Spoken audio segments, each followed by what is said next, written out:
gentleman up at the back. Yes, you, sir. No, not you.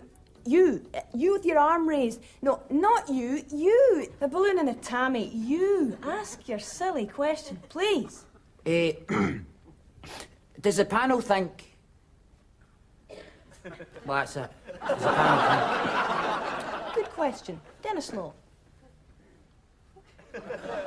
Does the panel think? That's a good question. That's a very good question. Does the panel think? Well, you know, as I say, I think it's not. But it's very sad. It's very sad, very stupid, because you see, what you have to remember is, you know, I was lucky because I had a marvellous time at Torino with my best pal.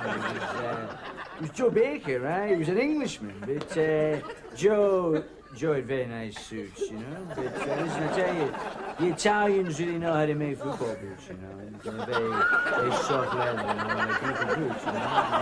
And you wore them in the food, you know. But I tell you, they knew the Italians over in Italy. They knew how to treat you, you know. They treat you like a king, you know, or an emperor, or something like that. But you know, I just say, well, you know, I borrowed Joe's suits and. I got a fist playing home, and well, that was the last time I played for Torino. What was the question again? Right, well, maybe we'll come back to that one a little later. Let's have another question. What about you, sir? What it is,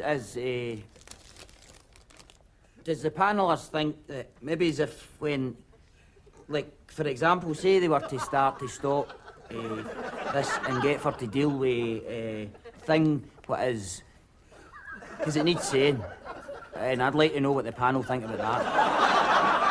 So the question is, as I understand it, what is the future for Scotland and its football? George Best.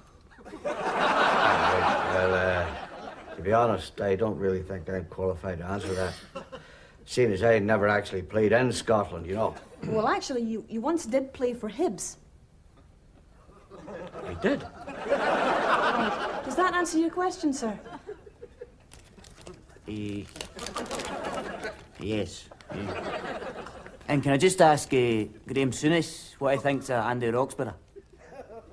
For sure. He's the best manager Scotland have had since the war. Like Gulf War. The 5-0 winning by Portugal was the final straw. Now that night, they played superb one-touch football, and we played superb no-touch football. Ali MacLeod, did you think that in that match Scotland's tactics were naive? Ah, well, I mean, delight. What does that mean? Naive? No, tactics. That didn't really matter because, I mean, at the end of the day, when we were the Argent team, they all said they weren't surprised that we got come because pride comes before a fall. You know, well, with this campaign, Andy Roxburgh proved that a low-key build-up comes before a fall as well. You know, you've got to feel sorry for the players because, after all, playing in the World Cup finals is a once-in-a-lifetime chance that only comes along every 4 years. Oh. And speaking of the World Cup, I wonder what our experts' views are on the fact that this time it's being held in America. Dennis? Well, I think it's an outrage. I think it's a scandal. I think it's a soccer atrocity because, you know, as I say, I mean, what do they know about it, you know? I mean, as I say, I mean, look at the way they run American football, right? In America. Now, I've got a guy, right? I've got a guy, he comes on, he gets one kick, right? He gets one kick, he puts it over the bar, then it gets pulled off. Now, who does he think he is? Mixu Padalainen? Tremendous, you know. It's just delight, you know, because I think it's important for FIFA to encourage countries that don't really understand the game and can't play it properly. So, well, I think the World Cup should be played in Scotland. Can I just say something here? To me, it doesn't matter where the World Cup finals have been played, just as long as Scotland are in them. And as I look at the current state of the Scottish football scene, I'm optimistic about the future. With managers like Alec Miller, Alec MacDonald, Sandy Clark, Tommy McLean, John McClelland and Jimmy Nicholl. The future of the Scottish game is clearly in good hands. The future. I think there's not enough emphasis placed on football skills. To the kids today, I'd like to point out that I used to train by dribbling the ball around lampposts, which is great practice for dribbling around Scottish defenders. Although Scottish defenders aren't as mobile as lampposts.